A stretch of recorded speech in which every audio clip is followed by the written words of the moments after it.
எல்லோருக்கும் வணக்கம். ஜெய்வீம்பா. ரொம்ப ரொம்ப மகிழ்ச்சியான ஒரு தருணம். அட்டகத்தியில் சிவகுமார் சார் கூட ஆரம்பித்த இந்த ஜேர்னி அண்டு ஞானவேல் சார் மூலமாக ரொம்ப ரொம்ப ஸ்ட்ராங்காக வந்து இந்த தமிழ் சினிமாவுக்கு நான் வந்து அறிமுகமானேன். ஸோ அந்த அட்டகத்தையுமே வந்து ஒரு அன்காம்ப்ரமைஸ்டு ஒர்க்கு, அதை அக்செப்ட் பண்ணிவிட்டு எனக்கு ஒரு பெரிய சப்போர்ட் கொடுத்து இவ்வளோ தூரம் கொண்டு வந்து என்னுடைய வளர்ச்சியில் மிக முக்கியமான ஒரு ஆளாக ஞானவேல் சார் இருக்கார். அவரை மறக்கக்கூடாது அப்படின்றதுக்காக உருவாக்கப்பட்டது தான் தங்கலான் அப்படின்னு நான் நினைக்கிறேன். ஏன்னா அவர் கூட நான் நிற்கணும் அப்படின்னு ஆசைப்பட்டேன். தங்கலான் படம் வந்து அவர் கூட தான் நான் சாப்பிட்டா முடிஞ்சதுக்கப்புறம் வந்து எனக்கு நிறைய வாய்ப்புகள் வந்தது. நிறைய பேர் வந்து படம் பண்ணலான்னு கேட்டாங்க. லைக் அந்த டைமில் வந்து நான் வந்து ஞானவேல் சார் கூட தான் நான் படம் பண்ண போகிறேன் அப்படின்னு சொல்லிட்டு நான் வந்து முடிவெடுத்தேன். அவர் கூட சேர்ந்து இருக்கணும். நான் அந்த தருணத்தில் நான் வந்து விருப்பப்பட்டேன். அந்த படம் ஆரம்பிக்கிறப்ப கூட நிறைய பேர் வந்து என்கிட்ட பேசினாங்க, ஏன் ஞானவேல் கூட ஒர்க் பண்ணணும், நிறைய ப்ராப்ளம் இருக்குது அதெல்லாம் சொன்னாங்க. ஆனால் வந்து நான் அவர் கூட பண்ணணும்னு சொல்லிட்டு நான் முடிவெடுத்துட்டேன். ஏன்னா எனக்கு தோணுச்சு அது அப்படி இருக்கணும் அப்படின்னு நான் நினச்சேன். எனக்கு வேறு எதுவுமே தோணலை, ஞானவேல் சார் கூட நிற்கணும் அப்படின்ற மாதிரி எனக்கு தோணுச்சு. ஸோ அவர் கூட நான் நின்னேன். அண்டு அப்படி நின்னதுக்கு அவர் செஞ்ச விஷயம் வந்து சாதாரண விஷயம் இல்லை அப்படின்னு நான் நினைக்கிறேன். தங்கலான்ற ஒரு படம் வந்து நான் இப்படி எடுக்க போகிறேன், இந்த மாதிரி ஒரு ஸ்கிரிப்ட் அப்படின்றப்போ வந்து பட்ஜெட்டில் வந்து சில பிரச்சனைகள் இருந்தது. ஆனால் வந்து ஞானவேல் சார் வந்து படம் முடிகிற வரைக்கும் லைக் வந்து எந்த பிரச்சனையும் இல்லாமல் அண்ட் வந்து நான் நினச்ச ஒரு படத்தை ஒரு அன்காம்ப்ரமைஸ்டாக எடுக்கிறதுக்கு பெரிய சப்போர்ட் பண்ணியிருக்காரு. அண்ட் வந்து இது வந்து ரொம்ப சாதாரண விஷயம் இல்லை, அண்ட் வந்து பெரிய விஷயம் சார். அண்ட் வந்து நீங்கள் சப்போர்ட் பண்ணதுக்கு வந்து என்னுடைய மிகப்பெரிய நன்றிகள். அந்த நன்றியை நான் வெற்றியாக கொடுக்கணும்னு தான் ஆசைப்படுறேன். வந்து ரொம்ப சுயநலமாக இருக்கக்கூடாதுன்னு நான் நினைக்கிறேன். ஏன்னா வந்து திரைப்படங்கள் தான் என்னை வந்து உருவாக்குச்சு. நான் இங்கே வந்து நின்றுருக்கேன். அதில் முக்கியமாக சில படங்கள் இருக்குது, children of heaven, life is beautiful, cinema paradise, run Lola run சொல்லிட்டு இந்த படங்கள் எல்லாத்துக்கும் ஒரு ஈரானிய திரைப்படங்கள். இந்த படத்தில் எல்லாத்துக்குமே என்னென்னா ரொம்ப சோஷியலாக அந்த சமூகத்துடைய பிரதிபலிப்பாக அந்த திரைப்படங்கள் வந்து இருந்தது. அந்த திரைப்படங்களை பார்க்குறப்போ எனக்கு வந்து நான் ஒரு ஓவியராக இருக்கிறப்போ இந்த ஓவியம் அப்படின்ற மீடியம்லேருந்து ஏன் வந்து ஃபிலிமுக்கு வரணும் அப்படின்றத வந்து அந்த படங்கள் பார்த்ததுக்கு தான் எனக்கு வந்து தெரிஞ்சது. ஸோ நம்ம வந்து படம் எடுத்தால் நம்முடைய பிரச்சனைகளை வந்து பிரதிபலிக்கலாம், நம்ம லைஃப்பை வந்து பேசலாம், நம்மளுடைய சொல்லப்படாத கதைகளை வந்து நம்ம வந்து சினிமாக்குள்ளே சொல்லலாம். அந்த சினிமா வந்து ரொம்ப ஒரு பாப்புலராக பவர்ஃபுல்லான மீடியமாக எனக்கு வந்து இருக்குது. அந்த மீடியமாக நம்ம வந்து கையில் எடுக்கிறப்போ நம்மளுடைய பிரச்சனைகளை, நம்ம சொல்லப்படாத அந்த வரலாறை மக்கள்கிட்ட ஈஸியாக கொண்டு போய் சேர்க்குற ஒரு டூலாக இந்தியாவில் சினிமா இருக்கிறதுனால தான் நான் சினிமாவை தேர்ந்தெடுத்தேன். சினிமாவை நான் தேர்ந்தெடுத்தேன், சினிமா என்ன தேர்ந்தெடுக்கல. நான் அதை வந்து உங்களுக்கு நான் சொல்ல விரும்புகிறேன். ஏன்னா இங்கே சொல்லப்படாத கதைகள் நிறைய இருந்தது, எழுத்து வடிவிலே எழுதப்படாத கதைகள் இருந்தது, வரலாற்றிலேயே குறிக்கப்படாத நிறைய பகுதிகள் இருந்தது. வரலாறு படிக்கிறப்போ என்னுடைய இந்த வரலாற்றில் நான் யார் என்பது எனக்கு ஒரு மிக முக்கியமான கேள்வியாக இருந்தது. இந்த வரலாற்றில் நான் ஏன் வந்து இப்படி இருக்கிறேன், எனக்கு ஏன் இந்த மாதிரியான பிரச்சனைகள் இருக்கு, என்னோட சேர்ந்த மக்களுக்கு ஒரு பெரிய பகுதி மக்களுக்கு ஏன் இப்படி ஒரு அநீதி இழைக்கப்பட்டிருக்கு, ஏன் வந்து இங்கே ஒரு செப்பரேஷன் இருக்கு, ஏன் இங்கே இவ்வளவு பாகுபாடு இருக்கு, ஏன் இங்கே இவ்வளவு பிரிவினை இருக்கு, இந்த கேள்விகளுக்கான பதிலை வந்து வரலாற்று ரீதியாக நம்ம தேடுறப்ப பார்த்தீங்கன்னா வரலாறு என்பதே வந்து ஒன் சைடடா இருக்கு. வரலாறு வந்து இந்த பாதிக்கப்பட்ட மக்கள் சைட்லேருந்து பேசவே இல்லை, அவங்களோட லாங்குவேஜ் இல்லவே இல்லை, அவங்களோட குறிப்புகள் இல்லவே இல்லை. ரொம்ப தேடி வந்து நம்ம பார்க்குறப்ப வந்து நமக்கு வந்து ஏமாற்றம் தான் மிஞ்சுது. அதுபோலதான் சினிமாக்கள்லையும் என்ன மாதிரியான படங்கள் எடுத்துட்டு இருக்காங்க, ஏன் இப்போ இந்த மாதிரியான மக்களுடைய லைஃப்பை வந்து பேசவே இல்லை அப்படின்ற ஒரு பெரிய ஒரு தேடலோடு தான் நான் வந்து வந்தேன். குறிப்பாக வந்து பாபாசாஹேப் அம்பேத்கருடைய தீண்டப்படாதவர்கள் யாருன்னு சொல்லிட்டு ஒரு புத்தகம் இருக்கு. அந்த புத்தகத்தை படிக்கிறப்பதான் ஒரு ஆய்வாளன், ஒரு வரலாற்று ஆய்வாளன் மறைக்கப்பட்ட வரலாறை ஏன் உருவாக்க வேண்டிய தேவை இருக்கு, வரலாறு என்பது இங்க என்னவா இருக்கு, வெறும் வந்து வரலாறு என்பது மரபிரியா வந்து இல்லை வந்து இங்க ஏற்கனவே வந்து கல்வெட்டுகள்ல குறிக்கப்பட்ட எழுத்துக்கள் மட்டும்தான் வரலாறா, அல்லது சொல்ல விடாம மறைக்கப்பட்ட வரலாறை நம்ம எப்படி வந்து திருப்பி உருவாக்கி கொடுக்கிறது. ஸோ ஒரு வரலாற்று ஆய்வாளனுக்கு அவனுடைய உணர்வும் அவருடைய கற்பனையும் எவ்வளவு முக்கியம். அப்படி இருக்கிறப்ப அந்த உணர்வு அப்படின்றது வந்து தான் சொல்லப்படாத இருக்கிற பக்கங்களை தேடி கண்டுபிடித்து தன்னுடைய கற்பனையினுடைய உத்தியால அதை மீள் உருவாக்கம் செய்யறது வந்து இந்த சமூகத்துக்கு மிக முக்கியமான தேவை அப்படின்றது வந்து அவர் ஒரு டிக்ளேர் பண்றாரு. சோ அந்த வரலாற்றின் தேவையை என்னுடைய திரைப்படங்கள் மூலமாக நான் தேடுகிற ஒரு மாணவனாக ஒரு வரலாற்று ஆய்வாளராக நான் இருப்பதை வந்து நான் இங்க வந்து உங்களுக்கு முன்னாடி நான் வந்து சொல்லிக்கிறேன். சோ இந்த சினிமா வெறும் வரலாற்றை தேடுவதன் மூலமே மட்டுமே முடிஞ்சிருதா அப்படின்னா அப்படி இல்லை. சினிமான்றது வந்து இங்க வந்து ஒரு பயங்கர மெயின் ஸ்ட்ரீம் மீடியமா இருக்கு, மக்கள் கிட்ட ரொம்ப நெருக்கமா இருக்கு, மக்கள் ரொம்ப எமோஷனலா கனெக்ட் ஆயிருக்கிறாங்க. வெறும் வரலாற்று ஆய்வு இல்லோட நம்முடைய நம்பிக்கைகளை மட்டுமே சினிமாவில் சொன்னா அது சக்சஸ்ஃபுல்லா மாறுமா அப்படின்னு எனக்கு தெரியல. ஸோ அப்படிதான் நான் உள்ள வந்தேன். இப்படி நம்ம வந்து ஒரு புரட்சியை பண்ணிடலாம் சினிமாக்குள்ள வந்து நம்ம நினைக்கிற சினிமாக்குள்ள நம்ம வந்து எடுத்துடலாம் அப்படிதான் நான் சினிமாக்குள்ள வந்தேன்.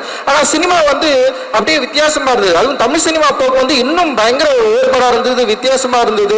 சோ இங்க வந்து நம்ம சொல்ற கருத்துக்கள் வந்து சொல்ல முடியுமா அப்படின்ற ஒரு பயம் வந்தது. அந்த பயத்தை வந்து எனக்கு ஃபர்ஸ்ட் போக்குனது வந்து என்னுடைய இயக்குனர் வெங்கட் பிரபு சார் தான்.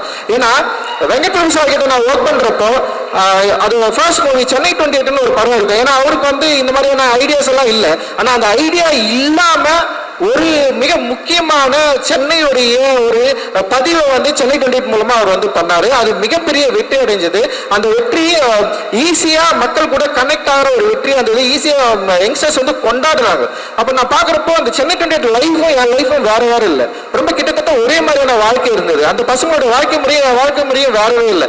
அப்போ ஒரு கொண்டாட்டத்தை ஒரு மகிழ்ச்சியை சொல்ல விடாத கதைகள் மூலமா நம்ம சொல்றப்போ ஈஸியா வந்து ஆடியன்ஸ் நம்மளால வந்து கனெக்ட் பண்ணிக்க முடியும் அப்படின்றத வந்து விபி சார் கிட்ட தான் நான் கத்துக்கிட்டேன். அப்படி கத்துக்கிட்டதுனால நான் ஏற்கனவே எழுதின சில கதைகளை விட்டு அட்டகத்தின்னு சொல்லிட்டு ஒரு கதையை வந்து நான் எழுதினேன். கிட்டத்தட்ட வந்து என்னுடைய லைஃப்ல இருந்து நான் நிறைய எடுத்து அதை வந்து ஒரு சினிமாவா மாத்தி எனக்கு நல்ல ஞாபகம் இருக்கு. சி சார் கிட்ட வந்து அந்த கதை சொல்றப்போ அவர் வந்து அவருக்கு பிடிச்சிருந்தாலுமே வந்து அந்த கதையை ஆரம்பிக்கிறதுல அவருக்கு நிறைய தயக்கங்கள் இருந்தது. அப்ப நானும் மோசஸும் வந்து என்ன பண்றோம்னா ஒரு பெரிய லெட்டர் எழுதி அனுப்புறோம். அந்த லெட்டர் தான் வந்து சினிமா பண்றதுக்கான ஒரு வாய்ப்பை வந்து கொடுத்தது. ஸோ அந்த லெட்டர்ல வந்து என்னோட கான்ஃபிடென்ட்டை சொன்னேன். இந்த சினிமா வந்து டெஃபினட்டா மக்களுக்கு வந்து பிடிக்கும். நாங்க வந்து எங்க ஒரு கிரவுண்டை தான் எதிர்பார்த்துட்டு இருக்கோம். நாங்க பிளேயர்ஸ் ரெடியா இருக்கிறோம். எங்க வந்து பால் வந்தா டெஃபினட்டா வந்து நாங்க கோல் வச்சிருவோம்னு சொல்லிட்டு ஒரு லெட்டர் ஒன்று எழுதி அனுப்பிச்சேன். அந்த லெட்டர் தான் வந்து அந்த படம் எடுக்கிறதுக்கான ஒரு வாய்ப்பு இருந்தது. மோசஸ் அவன் தான் எழுதினா, அதை இங்கிலீஷ்ல அவனுடைய இங்கிலீஷ்ல எழுதினா. ஸோ வந்து அப்படிதான் நாங்க அந்த படம் ஆரம்பிச்சோம். ஸோ அந்த படம் அட்டகத்தி ஆடியன்ஸ் கிட்ட கனெக்ட் ஆச்சு. அந்த லைஃபை வந்து அக்செப்ட் பண்ணாங்க. ஸோ அந்த லைஃபை அக்செப்ட் பண்ணோடனே எனக்கு ஒரு பெரிய நம்பிக்கை வந்தது. அந்த நம்பிக்கையின் மூலமா அடுத்து வந்து மெட்ராஸ்ன்னு ஒரு படம் பண்றேன். மெட்ராஸ் படம் பண்றப்போ ஃபர்ஸ்ட் படத்துல எனக்கு சில பயங்கள்லாம் இருந்தது. ஆனா மெட்ராஸ் படம் பண்றப்போ ஞானல் சார் கிட்ட சொன்னேன், இந்த படம் நிச்சயமா ஒடுக்கப்பட்ட மக்களை பத்தி தான் நான் எடுக்கிறேன். இது வந்து ஒரு தலித் பெர்ஸ்பெக்டிவ் படம் தான், நீங்க இதை புரிஞ்சுக்கணும்னு சொல்லிட்டு சொல்லி புரிய வச்சு ஞானல் sir and Prabhu and Karthi sir 3 பேருக்குமே வந்து நான் வெளிப்படையா நான் சொன்னேன். ஏன்னா அப்படி சொல்லாம எடுக்கிறதுனால சில பிரச்சனைகள் வரலாம். ஆனா நான் வந்து இதுதான் இப்படிதான் ஒரு படம் எடுக்க போறேன், இதுதான் நான் சொன்னேன். அதை சரியா புரிஞ்சுக்கிட்டு எனக்கு வந்து ஒரு பெரிய ஒரு கமர்ஷியலான ஒரு பெரிய வெற்றியை கொடுக்குற ஒரு மெட்ராஸ் என்ற ஒரு பெரிய ஸ்டேஜ் வந்து எனக்கு வந்து ஏற்படுத்தி கொடுத்தாங்க. அப்படிதான் வந்து மெட்ராஸ் வந்து உருவாச்சு. அண்ட் வந்து அதுக்கப்புறம் வந்து கபாலி அண்ட் வந்து உங்களுக்கே தெரியும் சூப்பர் ஸ்டார் அவர்கள் மெட்ராஸ் என்ற ஒரு படம் அவருக்கு பிடிச்சதுனால தான் என்னை கூப்பிட்டு கொடுத்தாரு. எனக்கு வந்து அவர் கூட ஒர்க் பண்றதுல பயம் இருந்தது. பட் ஆனா வந்து அவருக்கு மெட்ராஸ் ரொம்ப பிடிக்கும், என்னுடைய அரசியல் ரொம்ப பிடிக்கும். அப்படிதான் எனக்கு வந்து கபாலி கொடுத்தாரு. கபாலி வெற்றி அடைஞ்சதுனால தான் வந்து காலாண்ட ஒரு படத்தை வந்து கொடுத்தாரு. அந்த படத்தை ஒட்டி தான் வந்து சார்பட்டா பரம்பரை. ஸோ இப்படிதான் அதுக்கப்புறம் வந்து நட்சத்திரம் நகர்கிறது அண்ட் தம்மம் இதெல்லாமே நான் வந்து ஒர்க் பண்ணேன். இது எல்லாமே என்னன்னா என்னுடைய தேடல் தான், வரலாற்றில் நான் யார் என்பதை தேடுகிற படங்களாக தான் இது எல்லாமே இருந்தது. ஸோ இப்போ இப்படி இருக்கிறப்பதான் வந்து விக்ரம் சார் வந்து நான் வந்து கூப்பிட்டாரு. நம்ம வந்து சாப்பிட்ட படம் முடிஞ்சதுக்கப்புறம் வந்து சேர்ந்து ஒர்க் பண்ணலான்னு சொன்னாரு. எனக்கு வந்து ஏன்னா விக்ரம் சார் வந்து எனக்கு பல வடிவங்களில் பிடிக்கும், பல கேரக்டர்லாம் பிடிக்கும். அவர் வந்து எப்படின்னா மற்ற கமர்ஷியல் ஆக்டர்ஸ் மாதிரி நான் வந்து சார் நான் பார்த்தது இல்லை. ஏன்னா அவர் வந்து அந்த கேரக்டருக்காக தன்னை வந்து என்ன சொல்றது அது மாற்றிக்கிற விதம் இருக்குதுல்ல. இப்போ ஐ படத்துல வந்து ஒரு சின்ன போர்ஷன் தான் வரும், அதுக்காக வந்து ஒருத்தர் வந்து இப்படி ஒருத்தர் நிற்பாரா, கிறிஸ்டியன் பேல் மாதிரி ஒருத்தர் வந்து ஒல்லியாகி இந்த அளவுக்கு மயக்கம் ஆடுற அளவுக்கு பல்லெல்லாம் விழுந்து இப்படி ஒரு ஆக்டர் வந்து பண்ண முடியுமா அப்படின்றது இருக்குல்ல. அண்ட் வந்து இந்த கலையை நேசிக்கிற ஒரு பயங்கரமான ஒரு கலைஞன் கூட வந்து சேர்ந்து ஒர்க் பண்றது வந்து இட் இஸ் நாட் அது ரொம்ப ஈஸியானது கிடையாது. எனக்கு ரொம்ப சவாலா இருந்தது. நான் யோசிச்சேன், ஏன்னா விக்ரம் சார் மாதிரி ஆட்கள்லாம் முதல்ல வந்து நம்ம ஒர்க் பண்றப்ப ஃபர்ஸ்ட் நம்ம சொல்றதை அவர் கேட்கணும், அவர் கேட்பாரா.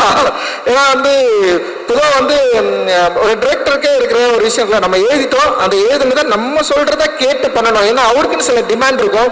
அந்த டிமாண்டை நம்ம மேல வந்து ஃபோர்ஸ் பண்ணாருன்னா என்னால் இது பண்ண முடியாது அப்படின்ற மாதிரி நான் யோசிச்சேன். அப்படி நான் மீட் பண்றப்பவே வந்து நான் அது அவருக்கும் நான் வந்து கொஞ்சம் நான் சொல்ல ட்ரை பண்ணேன். அப்புறம் வந்து அது அவர் புரிஞ்சுக்கிட்டாரு அப்படின்னு நினைக்கிறேன். அப்புறம் சூர்யா கிட்ட நான் சொன்னேன், நான் பர்சனலா நான் இந்த மாதிரி ஒரு ஆள்னா நான் வந்து கொஞ்சம் இப்படி எதிர்பார்ப்பேன் அப்படின்னு சொன்னேன். இல்லை அவர் என்ன சொன்னார்னா, நீங்க ஒன்றும் கவலைப்படாதீங்க, விக்ரம் சார் பயங்கர சப்போர்ட்டிவா இருக்காரு அப்படின்னு சொன்னாரு. அண்ட் வந்து நான் கதை கூட எனக்கு சரியா சொல்ல வரல, அப்படிதான் நான் ஒரு கதையை சொன்னேன் நான். ஆனா அந்த கதையை வந்து என்னோட ஆத்மாவுக்குள்ள இருந்து புரிஞ்சுக்கிட்டாரு அப்படின்னு நான் நினைக்கிறேன் ஆக்சுவலி. ஏன்னா அவருடைய வார்த்தைகள்ல இருந்து ஒரு விஷயத்தை புரிஞ்சுக்கிறது ரொம்ப ரொம்ப கஷ்டம். நான் ரொம்ப வீக்கான வேர்ட்ஸை வந்து நான் செலக்ட் பண்ணுவேன். என்னால் வந்து வேர்டை வந்து அவ்வளோ என்னால் வந்து கரெக்டாக செலக்ட் பண்ண முடியாது நான் பேசுகிறப்போ இல்லை கதை சொல்கிறப்போ. ஏன்னா என்னோட உலகத்துலேருந்து நான் வந்து ஆப்ரேட் ஆவேன். அப்படி ஆப்ரேட் ஆகிறது வந்து அவர் சரியாக புரிஞ்சுக்கிட்டாரு அப்படின்னு எனக்கு தோணுச்சு. அண்ட் விக்ரம் சார் வந்து ஒத்துக்கணுன்னே உண்மையிலே வந்து ஒரு பெரிய சவால் அன்றைக்கி தான் எனக்கு என் லைஃப்பில் வந்து ஸ்டார்ட் ஆச்சு அப்படின்னு நான் நினைக்கிறேன் நான் ஆக்சுவலி. ஏன்னா ஒரு ஒரு கலைஞன், ஒரு அச்சாசலான ஒரு கலைஞன் ஒரு ஆர்ட்டுக்காக தன்னை அர்ப்பணித்தவரை நான் வந்து ஹேண்டில் பண்றது வந்து it is not easy choice. And வந்து அது வந்து அவ்வளவு கஷ்டமான ஒரு விஷயம் அப்படின்றது எனக்கு தெரியும். ஸோ அவரை வந்து இந்த கதாபாத்திரங்களை வந்து கதாபாத்திரமா மாற்ற வைக்கிறது அப்படின்றது ஒரு பெரிய சேலஞ்சா நான் வந்து யோசிச்சேன். ஸோ அவருக்கு அதை கொடுக்கணும், அதே நேரத்தில் ஒரு ஜனரஞ்சகமா மக்கள்கிட்ட ஈஸியா அப்ரோச் பண்ற ஒரு வடிவமாகவும் அந்த கதை இருக்கணும் அப்படின்னு நான் நினைச்சுதான் வந்து அந்த கதையை வந்து நான் ஒர்க் பண்ணேன். அந்த கதையை எழுதி முடிச்சதுக்கு அப்புறம் வந்து அந்த கதை வந்து என்னை வந்து பல இடங்கள்ல வந்து என்னை வந்து டிராவல் பண்ணிச்சு. நான் நிறைய விஷயங்களை வந்து நான் வந்து தெரிஞ்சுக்கிட்டேன். அந்த கதை எழுதுறப்போ என் கூட இருந்த தமிழ் பிரபா அண்ட் வந்து அழகப்புறம் அண்ணா இவங்க கூட வந்து பெரிய டிஸ்கஸ் பண்ண. தமிழ் பிரபாவும் எனக்கும் வந்து பெரிய டிஸ்கஷன் ஆச்சு. அந்த கதையை படிச்சுட்டு வந்து தினகர் இருக்கான், அவன் வந்து ஏன்டா இந்த மாதிரி ஒரு கதையை வந்து செலக்ட் பண்ணி பண்றதெல்லாம் நிறைய வந்து அவன் கேட்டு இருந்தான். ஏன்னா வந்து இந்த கதைக்குள்ள பல சிக்கலான விஷயங்களும் இருக்கு. அதே நேரத்தில் வந்து ஒரு ஃபேண்டசி மீடியத்தை வந்து ஹேண்டில் பண்ண போறோம், ஒரு புதிய உலகத்துக்குள்ள நுழைய போறேன். ஏன்னா எனக்கு வந்து இந்த மேஜிக்கல் ரியலிசம் ரொம்ப ரொம்ப பிடிக்கும். அந்த மேஜிக்கல் ரியலிசத்தை வந்து கொஞ்சம் இந்த கதையில வந்து ஹேண்டில் பண்ணலாம் அப்படின்ற மாதிரி வந்து நான் ட்ரை பண்ற ஒரு புதிய ஜானரை நோக்கி இந்த படம் போகுது அப்படின்னு எனக்கு தெரியும். ஸோ அப்படி அந்த உலகத்துல நுழையப்போ எனக்கு வந்து ரொம்ப சப்போர்ட்டிவா இருந்தது இவங்க எல்லாருமே தான். அந்த வெரி கான்ஃபிடென்ட்டா இருந்தது. அந்த கான்ஃபிடென்ட்டோட தான் வந்து நான் இந்த படத்துக்குள்ள போனேன். அண்ட் வந்து விக்ரம் சார் வந்து அதை ரொம்ப பயங்கரமா ஈஸியா மாத்தினார் என்ன செட்ல. அது வந்து ரொம்ப சாதாரண விஷயம் இல்லை. இந்த ஃபர்ஸ்ட் டே வந்து நான் எதிர்பார்த்த ஒரு தங்கலானா வந்து அவர் என்னாரு, அவரு அந்த ஒரு காடையனா வந்து நின்னாரு. It is not easy, very tough. ஒரு காடையன், அதாவது தங்கலான் வந்து கொஞ்சம் பீரியடுக்கு முன்னாடி, காடையன் இன்னும் பின்னாடி.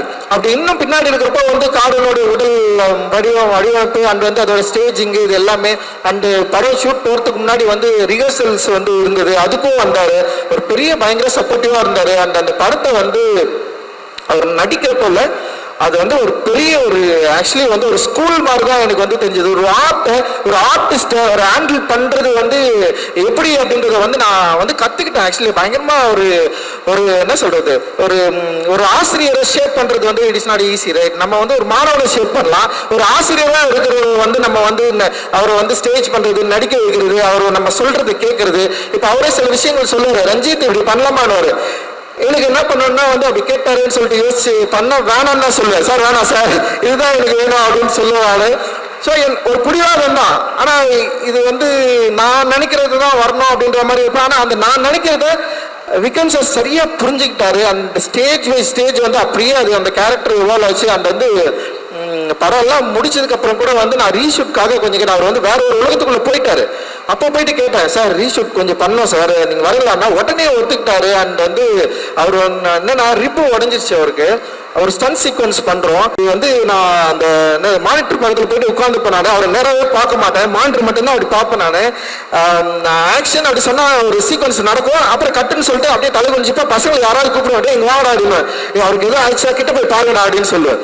கிட்ட போவாங்க அவர், ஆனா ஒழிக்கும் அவருக்கு. பட் ஆனா வந்து இல்ல அவர் ஓகேன்னு சொல்றாருண்ணா அப்படின்னு அவர் சொல்லுவாரு. சொன்னே சார் ஒரே ஒன் மோர் போயிடலாம் சார் அப்படின்னு சொல்லுவேன்.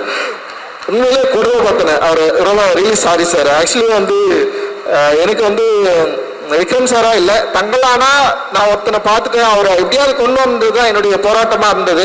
அண்ட் வந்து பயங்கரமாக எனக்கு வந்து பெரிய சப்போர்ட் பண்ணார். ஸ்டில் இன்னைக்கு வரைக்கும் தங்களானா வந்து பயங்கரமாக தூக்கி சுமக்கிறாரு. அந்த படத்து மேலே பெரிய நம்பிக்கை வச்சிருக்காரு, என் மேலே பெரிய நம்பிக்கை வச்சிருக்காரு. அந்த நம்பிக்கைக்கு நான் வந்து நிச்சயமாக அவருக்கு ஒரு வெற்றியை கொடுக்கணும்னு தான் என்னுடைய மிகப்பெரிய விருப்பம்.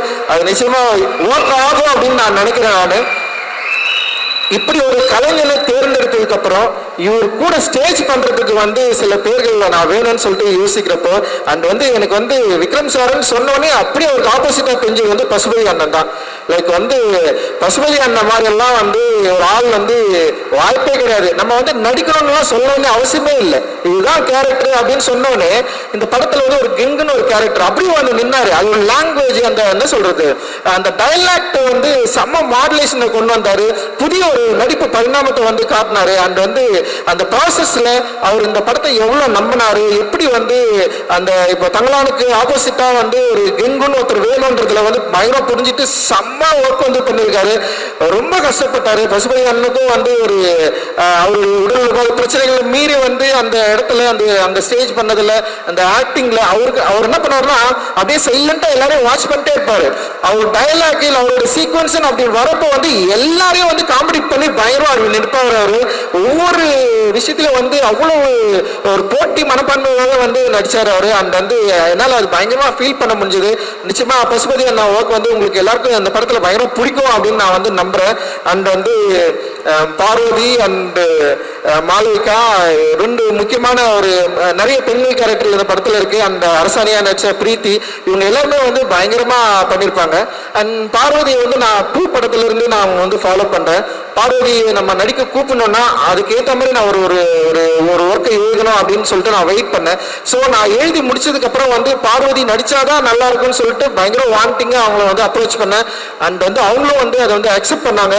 அண்ட் ஸ்பாட்ல வந்து பெரிய சப்போர்ட்டிவா இருந்தாங்க. அந்த கங்கம்மாவை தேடுறதுக்கு வந்து அவங்க முயன்ற விதம் அண்ட் வந்து பார்வதி நிறைய கம்ப்ளைண்ட் பண்ணிட்டு இருந்தாங்கல்ல, நான் ஏன் பேச மாட்டேன்ற பார்க்க மாட்டேன். இந்த படம் வந்து ஒரு கருணையற்ற மனிதனா இருந்தாதான் எடுக்க முடியும் அப்படின்னு எனக்கு வந்து தோணுச்சு. ஒரு நார்மலா இருந்தா நம்மளால எடுக்கவே முடியாதுன்னு சொல்லிட்டு ரொம்ப கஷ்டப்பட்டுட்டே இருப்போம். நிறைய வந்து 1 more டேக் போவோம், எக்கச்சக்கமான டேக்ஸ் போவோம். இவங்க மட்டும் இல்லாம வந்து சப்போர்ட்டிங் ஆக்ட்ரஸா நடிச்ச நிறைய பேர் இருக்காங்க. எல்லாருமே பிரில்லியன்ட் ஆக்டர், வேற லெவல் ஆக்ட் பண்ணிருப்பாங்க. நீங்க அந்த படத்துல பாத்தீங்கன்னா எவ்ரி ஃப்ரேம்ஸ் வந்து அவங்க நடிச்சுட்டே இருப்பாங்க. ஸோ அவங்க எல்லாரையும் நடிக்க வச்சுட்டு ஒரு பெரிய கூட்டத்தை நடிக்க வைக்கிறது, அவங்களுக்கு வந்து அந்த எனர்ஜி வந்து எல்லா ஷாட்லயும் இருக்கணும். நம்ம வந்து திருப்பி 1 more போயிட்டே இருப்போம், அவங்களை நடிக்க வச்சுட்டே இருக்கணும். அது வந்து ஒரு நார்மலான மனுஷனா இருந்தா பண்ண முடியாது. ஸோ நான் என்ன பண்ணேன்னா எல்லாரையும் நான் ஹர்ட் பண்றேன்னு சொல்லிட்டு எனக்குள்ள பயங்கரமா நான் ரொம்ப ஹர்ட் ஆகிட்டேன். நான் அப்படி கிடையாது. என் படம்னா ரொம்ப ஜாலியா இருப்பேன், சந்தோஷமா இருப்போம் நாங்க எங்க செட்ல.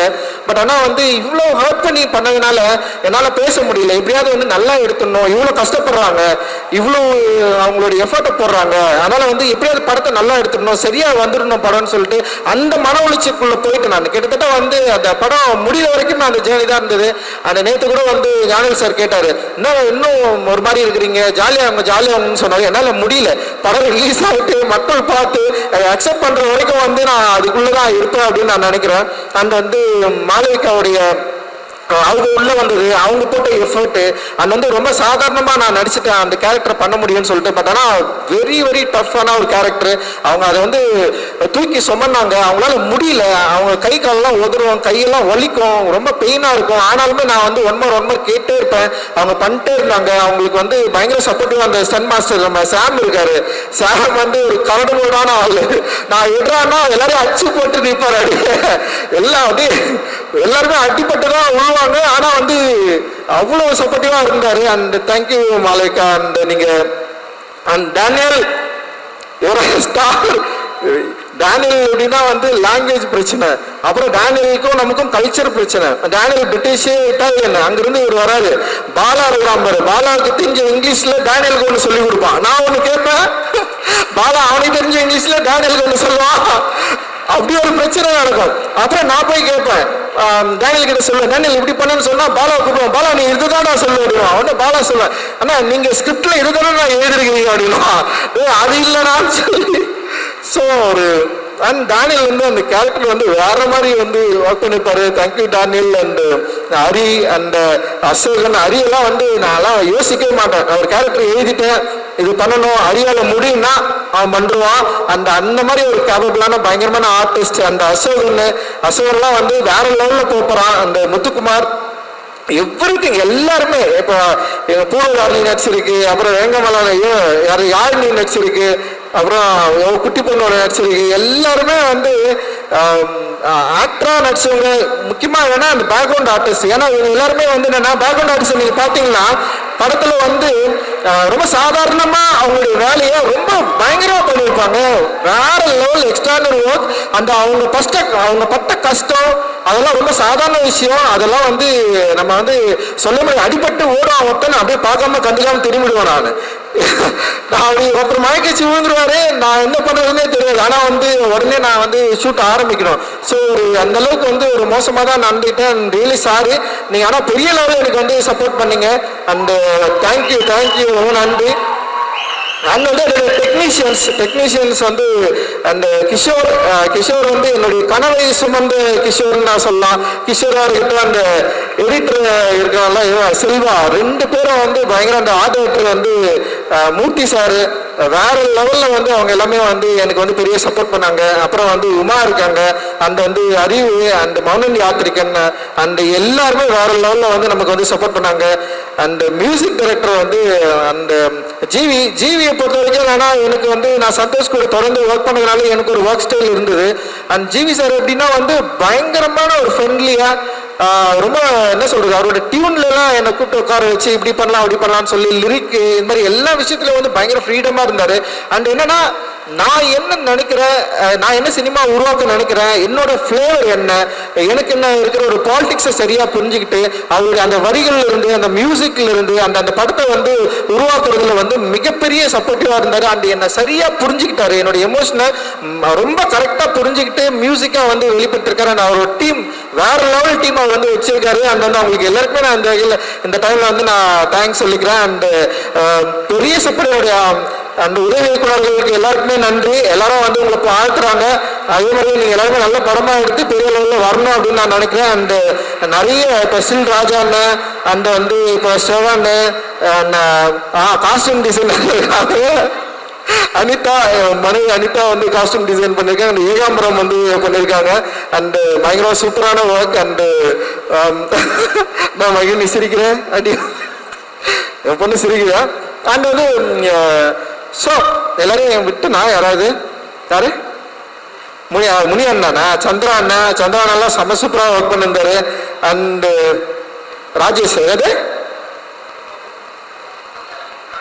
ராபினா மேனேஜர்ஸ், ஓகே ராபினும் பயங்கரமா பண்ணிருந்தா. ராபின்லாம் வரல, மேனேஜர்ஸ் எல்லாருக்குமே அவங்க தூங்கவே இல்லை. மேனேஜர்ஸ் எல்லாருமே ரூபேஷ்ல இருந்து அந்த நம்ம சிவா, அப்புறம் வந்து இவன் சிவா பரத், காமராஜ், அது மாதிரி நிறைய பெரிய டீமு.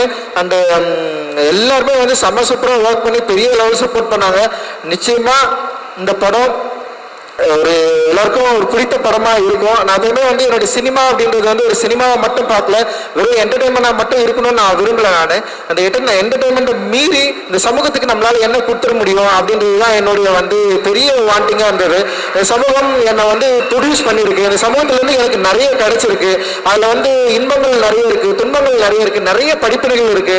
ஸோ இது வந்து நான் அப்சர்வ் பண்ணியிருக்கேன். இந்த அப்சர்வ் பண்ணதை நான் ஆர்ட்டா மாத்தி நான் வந்து ஒரு சினிமாவா நான் உங்ககிட்ட கொடுக்குறேன். நிச்சயமா இந்த சினிமா உங்களுக்குள்ள இருக்கிற அந்த உணர்வு எழுச்சியை டச் பண்ணும் அப்படின்னு நான் நினைக்கிறேன். டச் பண்றது மூலமாக இந்த சினிமா சில விஷயங்களை விவாதங்களை உண்டு பண்ணும், சில கேள்விகளை உருவாக்கும். அந்த கேள்விகளை பதிலை தேடுறது மூலமாக வரலாற்றில் நம்ம மறந்த நிறைய கேள்விகளுக்கான பதிலை நம்ம வந்து பெற முடியும் அப்படின்னு நான் நம்புறேன்.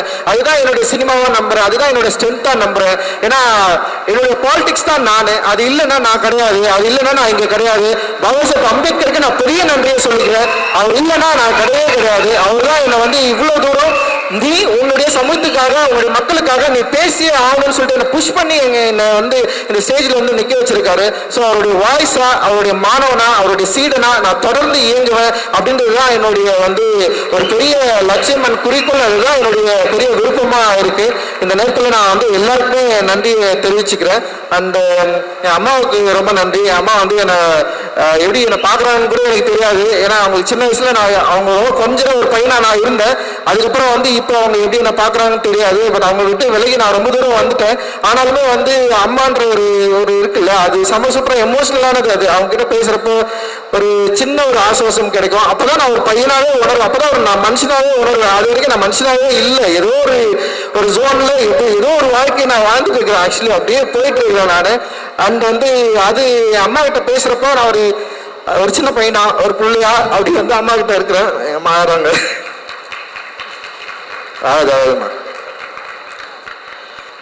So yeah. அப்புறம் விஎஃப்எக்ஸ் டீம் இது மாதிரி நிறைய பேர் வந்து பெரிய லெவலில் வந்து உழைச்சிருக்கோம். அண்ட் டிசைனர் கபிலனுக்கு வந்து நான் பெரிய நன்றியை தெரிவிச்சுக்கிறேன். கபிலனோட ஒர்க் வந்து ஃபினாமினல்.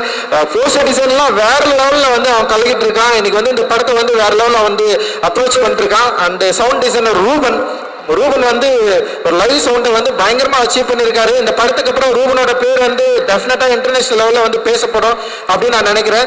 அண்ட் எல்லாருக்குமே மிகப்பெரிய நன்றிகள். என்னுடைய எல்லா பிரச்சனைகளிலும், என்னுடைய இன்பங்களிலும் துன்பங்களிலும் என் கூட இருக்கிற, எனக்கு சப்போர்ட்டிவா இருக்கிற என்னுடைய ஃப்ரெண்ட்ஸ், என்னுடைய வெல்விஷர் எல்லாருக்குமே, அப்புறம் என்னை விமர்சிக்கிற நண்பர்களுக்கு எல்லாருக்குமே வந்து என்னுடைய நன்றிகள். நீங்க இல்லைன்னா டெஃபினட்டா நான் கிடையாது. And thank you all. Jai beam.